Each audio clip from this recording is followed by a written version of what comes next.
Subscribe now and press the bell icon. Never miss an update. देखिए, मेरे मुल्क का और रूस का 150 मिलियन का आपस में ट्रेड है। मेरे मुल्क का और यूक्रेन का 450 मिलियन का ट्रेड है। तो कम से कम मैं जब इन दोनों मुल्कों को आपस में देखता हूं और मुझे ये पता है कि हमारी डिपेंडेंस यूक्रेन पे टेक्नोलॉजी के कॉन्टेक्स्ट में काफी ज्यादा है, सिग्निफिकेंट है, रूस से बहुत ज्यादा है। फॉरेन पॉलिसी एस्टैब्लिशमेंट में से कौन है जिसने वज़ीर आज़म को धक्का दिया? इस वक्त हम, अगर आपको इंटरनेशनल डिप्लोमेसी में मैं आम जुबान में बात करूं, तो हम इस वक्त इंटरनेशनल डिप्लोमेसी के अंदर मामू बन गए हैं। हमारे प्राइम मिनिस्टर की मौजूदगी के अंदर एक वहां पे जंग का ऐलान कर दिया गया। तो ये अगर आप इसमें से कोई आप अच्छाई ढूंढते हैं तो मुझे नहीं समझ आती, जो मर्जी स्पेन दे लें। फॉरेन ऑफिस में एट द हाईएस्ट लेवल ये मीटिंग्स हुई प्राइम मिनिस्टर की लेवल पे कि क्या इन हालात के तहत इसको पोस्टपोन कर देना चाहिए, कोई नई डेट लेनी चाहिए। तो एंड में ये तय पाया कि नहीं, it's too late for that और अब जाना चाहिए। और ये पूरा एहसास था गवर्नमेंट को भी कि बड़े पाकिस्तान पर सवाल उठ सकते हैं, क्योंकि कुछ अर्सा पहले ही प्राइम मिनिस्टर चाइना गए थे, उस पर बड़ी उंगली उठी अमेरिका की कि जी बहुत, और वेस्ट की, और वहां से स्ट्रेट अब रशिया जा रहे हैं। ये क्या, I mean what does it show about Pakistan? माफ करिए, ये तो ऐसा दिखाता है कि ये वाकई एक बनावना रिपब्लिक है, कोई परवाह ही नहीं है क्या सेंसिटिव टाइम गुजर रहा है पाकिस्तान का। पाकिस्तान के प्रधानमंत्री इमरान खान की एक और बेइज्जती अब की बार रशिया ने की। वहां पहुंचे 2 दिन के विजिट पे और उनकी 2 दिन की इस यात्रा को कट शॉर्ट कर दिया गया। आज ही उनको रवाना कर रहे हैं लंच के बाद। इस दौरे को दुनिया में किस तरह देखा जाएगा? हमारे लिए क्या बेनिफिट्स हैं इसके और क्या नुकसानात हैं? जी, आपने बिल्कुल ठीक कहा। एक मैं और ऐड कर देता हूं, तैयब अर्दवान ने भी इस हमले की बहुत मजम्मत की है और उसने यूक्रेन के साथ मुकम्मल सपोर्ट का अदा किया है। अब तैयब अर्दवान साहब की जो इंपॉर्टेंस हमारे कैपिटल में है, हमारे मुल्क में जो है, वो तो आपको पता ही है, उसका अंदाजा है। पाकिस्तान तुर्की भाई भाई का नारा हम सब लगाते हैं, तो इसका मतलब है कि हमारे भाई बंद जितने हैं वो सब के सब इस वक्त एक तरफ खड़े हैं। दूसरा, हमारे जो वजीर आजम हैं, पाकिस्तान के वजीर आजम, वो इस वक्त एक वॉर कैपिटल में खड़े हैं और उनकी मौजूदगी में रूस ने हमले का ऐलान किया है एक और सॉवरेन कंट्री के खिलाफ। कर भी दिया सर। तो आमतौर पे ये होता है कि सहाफती इक़दार के हिसाब से जब आपके यहाँ कोई मेहमान आया होता है तो उसकी रिस्पेक्ट में और उसकी डिग्निटी में कभी इस किस्म का कोई जो मेजबान मुल्क होता है, इस किस्म का अगर करना भी चाह रहा हो, करना उसका इरादा भी हो, तो उस वक्त इस किस्म का ऐलान नहीं किया जाता। तो जंग शुरू हो चुकी है और हमारे यानी इस वक्त मॉस्को से इस वक्त जो डायरेक्शंस हैं वॉर की, वो कंटिन्यूसली जारी हैं while our talks are going on. दूसरी बात ये, इससे आप अंदाजा लगा लीजिए कि हमारी इस वक्त पोजीशन क्या है। आपने अमेरिका के स्टेट डिपार्टमेंट के स्पोक्स पर्सन की बात सुनी, उसने कहा कि हम एक्सपेक्ट करते हैं कि दुनिया के तमाम जिम्मेदार मुल्क, जिम्मेदार डेमोक्रेटिक मुल्क जो हैं, वो तमाम इस वक्त रूस के खिलाफ आवाज उठाएंगे और इसके एक सॉवरेन कंट्री के खिलाफ जो हमला हुआ है उसके बारे में अपनी उस किस्म का जो जज्बात का इजहार करना चाहिए वो करना चाहिए, जो कि दुनिया भर में इस वक्त हो रहा है। तीसरी बात, देखिए, मेरे मुल्क का और रूस का 150 मिलियन का आपस में ट्रेड है। मेरे मुल्क का और यूक्रेन का 450 मिलियन का ट्रेड है। तो कम से कम मैं जब इन दोनों मुल्कों को आपस में देखता हूं और मुझे ये पता है कि हमारी डिपेंडेंस यूक्रेन पे टेक्नोलॉजी के कॉन्टेक्स्ट में काफी ज्यादा है, सिग्निफिकेंट है, रूस से बहुत ज्यादा है। अच्छा, तो अब जब ये सारी चीजें हैं तो इसमें कोई शक नहीं कि हम रूस के साथ ओपन अप होना चाहते हैं, खुलना चाहते थे, लेकिन जिस तरीके से प्रेसिडेंट पुतिन पिछले 10-15 साल में 3 दफा 4 दफा अपने दौरे को मुलतवी कर चुका है, बावजूद मुख्तलिफ वजूहात की बिना पे, ये वक्त ऐसा था जहां पर के फॉरेन पॉलिसी एस्टैब्लिशमेंट जो पाकिस्तान की है उसको प्राइम मिनिस्टर को बेहतर एडवाइस करना चाहिए था और ये दौरा 1-2 माह के लिए मुलतवी कर दिया जाता। फॉरेन पॉलिसी एस्टैब्लिशमेंट में से कौन है जिसने वज़ीर आज़म को धक्का दिया? इस वक्त हम, अगर आपको इंटरनेशनल डिप्लोमेसी में मैं आम जुबान में बात करूं, तो हम इस वक्त इंटरनेशनल डिप्लोमेसी के अंदर मामू बन गए हैं। हमारे प्राइम मिनिस्टर की मौजूदगी के अंदर एक वहां पे जंग का ऐलान कर दिया गया। तो ये अगर आप इसमें से कोई आप अच्छाई ढूंढते हैं तो मुझे नहीं समझ आती, जो मर्जी स्पिन दे लें।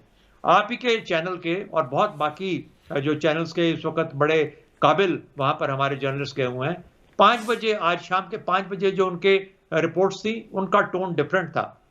वो स्पिन वाला टोन था, बायलैटरल है, हम ये करेंगे, हमारा उस जंग से कोई तल्लक नहीं। और 6:30 बजे और 6 बजे के जो रिपोर्ट्स थी उसके अंदर टोटली डिफरेंट था कि हम किसी किस्म का कोई साइन नहीं करेंगे मुआहदा, क्योंकि सैंक्शन कंट्री है, साइन कर ही नहीं सैंक्शन सकते कंट्री जी। के साथ हम बिल्कुल। अफोर्ड नहीं कर सकते कि हमारे जो इतने सारे जो इंटरेस्ट हैं, इतने सारे और जो हमारे फाइनेंशियल मामला हैं उनके ऊपर फैटफ का इस वक्त इजलास हो रहा है, ये फैसला करने के लिए कि आपको ग्रे लिस्ट से निकाला जाए या ना निकाला जाए या ब्लैक लिस्ट कर दिया जाए। तो क्या आप अफोर्ड कर सकते हैं ये चीजें? अब मुझे बताइए कि वो जो हमारी फॉरेन पॉलिसी एस्टैब्लिशमेंट है, जो थिंक टैंक्स हैं, उन्होंने ये सब चीजें पहले नहीं सोची थी।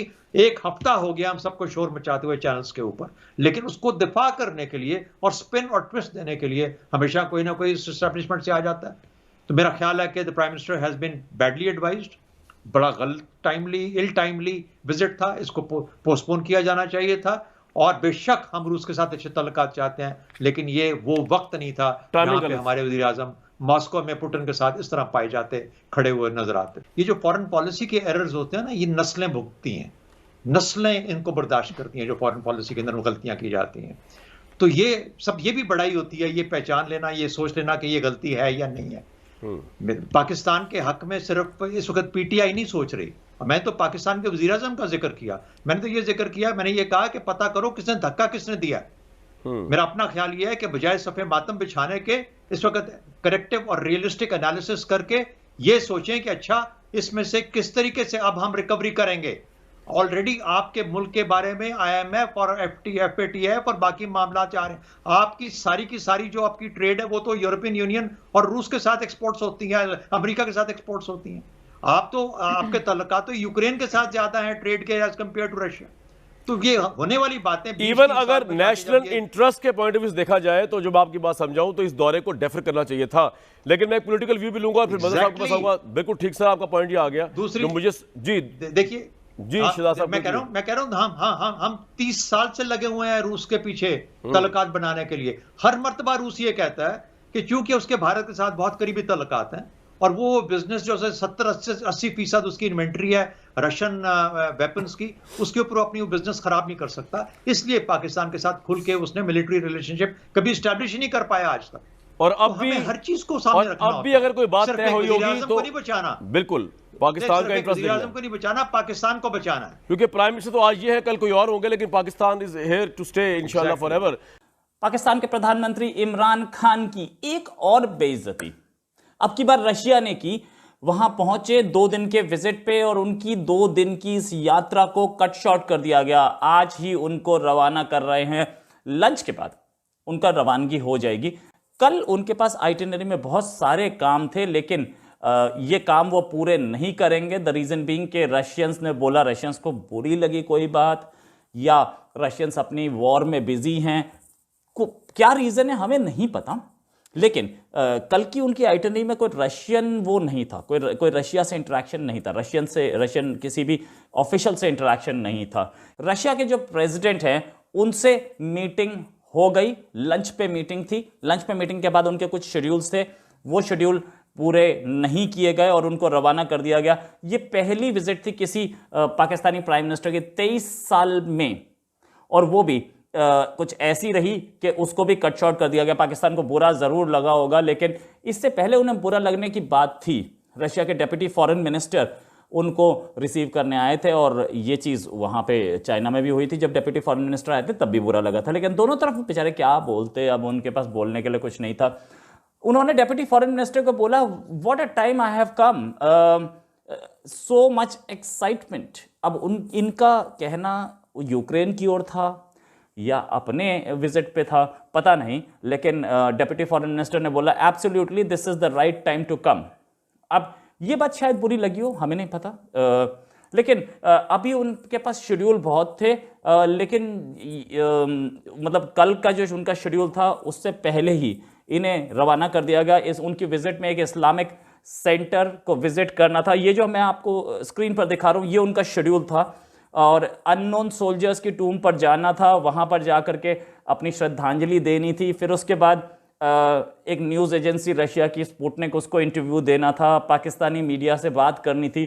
इस पाकिस्तानी मीडिया के इंटरेक्शन के बाद इन्हें कल शाम लौटना था पाकिस्तान के लिए, और इस काम के लिए इन्होंने 2 दिन, अपनी विजिट से 2 दिन पहले मॉस्को भेज दिए थे सारे जर्नलिस्ट। पूरा खर्चा सरकार दे रही थी, वहां जाकर के वो अपना खा पी रहे थे, ऐश कर रहे थे, मॉस्को घूम रहे थे, पूरा खर्चा किया। उसके बाद इंटरैक्शन नहीं हो पाया, बस विजिट कवर हो पाई और इंटरैक्शन नहीं हो पाई। अब इस बात पे सोचने वाली बात है कि इतना खर्चा करने के बाद कोई आदमी अपनी विजिट कट शॉर्ट क्यों करेगा।